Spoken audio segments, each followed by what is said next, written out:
Bonjour, dans ce mini tuto j'explique comment déplacer une application d'un bureau vers un autre bureau dans Windows 11. Alors oui, je sais, c'est très simple. C'est très simple si on a eu la curiosité de cliquer un peu partout.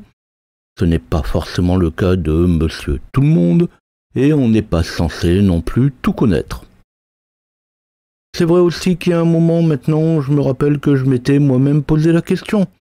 J'avais pas trop envie de chercher trop longtemps, alors je m'étais tourné très vite vers l'Internet. L'Internet, c'est quand même le moyen d'avoir des réponses sans trop se casser la tête.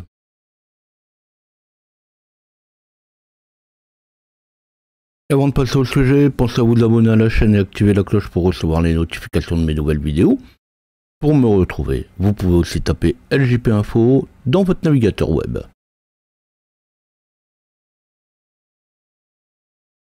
Les bureaux multiples, ça ne date pas d'aujourd'hui, ça existe depuis toujours ou presque sur Linux.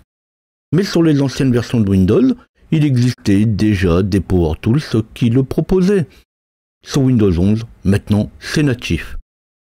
Alors surtout, il faut se dire que les PC évoluent beaucoup. Avec 2 ou 4 cœurs, même avec l'hyperthreading, la machine était très vite à bout de souffle. Alors on lançait 1 ou 2 applications et là c'était fini. Avec 8 ou 16 cœurs, 32 cœurs en hyperthreading, et ça on parle de matériel grand public, en dehors des grands malades comme moi qui poussent la machine au bout, difficile de consommer tout le CPU. Et là le bureau multiple, c'est presque tous les jours que je vais l'utiliser. Alors pendant que j'étais en train de parler, vous avez vu, j'ai créé un bureau, puis un second. Il suffit de cliquer sur le bouton plus et je me suis déplacé dans l'un, puis dans l'autre, avec différentes solutions. Alors c'est vrai que sans avoir le clavier en vue et la souris, difficile de voir exactement ce que j'ai fait. Alors juste déplacer la souris sur l'icône des bureaux, et on n'a pas le même effet que cliquer dessus. Alors on clique sur l'icône du bureau, on déplace la souris sur un des bureaux, on attend un petit peu, puis on monte la souris sur le bureau. Donc là, il y a plein de solutions, sans parler de Alt Windows plus les flèches de direction. Alors juste déplacer la souris sur l'icône des bureaux, justement, n'a pas le même effet que de cliquer dessus. Alors justement, ici, je vais cliquer sur l'icône. Les différentes applications qui sont sur les bureaux vont alors apparaître dans la fenêtre principale. Un peu comme quand on fait un Alt-Tab pour passer d'une application à l'autre. Dans un bureau ou dans le bureau en cours, ça permet de passer en premier plan une application.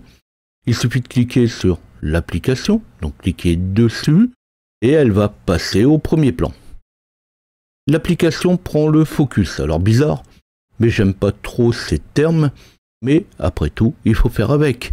C'est comme ça que beaucoup le présentent. Alors, je rentre pas dans le détail, mais ce n'est pas parce qu'elle est en premier plan qu'elle a forcément le focus. Eh bien, c'est là aussi, quand on va faire un clic droit sur la fenêtre, qu'on pourra décider de déplacer la fenêtre, l'application, toutes les fenêtres de l'application vers un autre bureau, soit le bureau existant vers un nouveau bureau, ou même le déplacer vers tous les bureaux. Alors oui, rien de compliqué, rien d'exceptionnel, c'est aussi un peu toutes les explications qui vont autour qui rendent le sujet intéressant.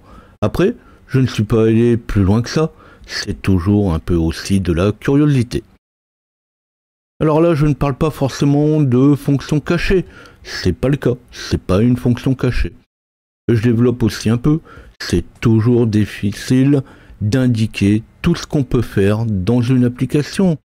Et même quand c'est écrit dans l'aide, vu qu'on ne lit pas toute l'aide, alors forcément on en découvre toujours un petit peu avec le temps.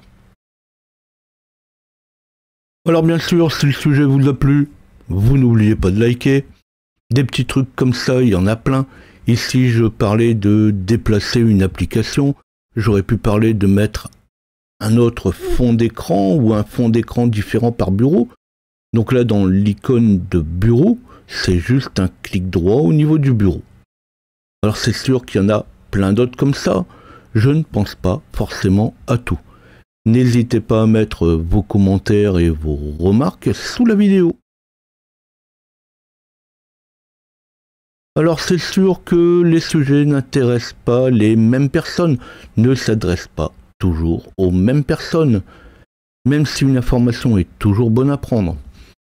Les sujets sont déjà nombreux comme ça, alors si ça concerne aussi d'autres personnes, d'autres niveaux, d'autres types d'utilisateurs, il y a encore de quoi faire et de quoi fournir d'autres vidéos. Alors à bientôt!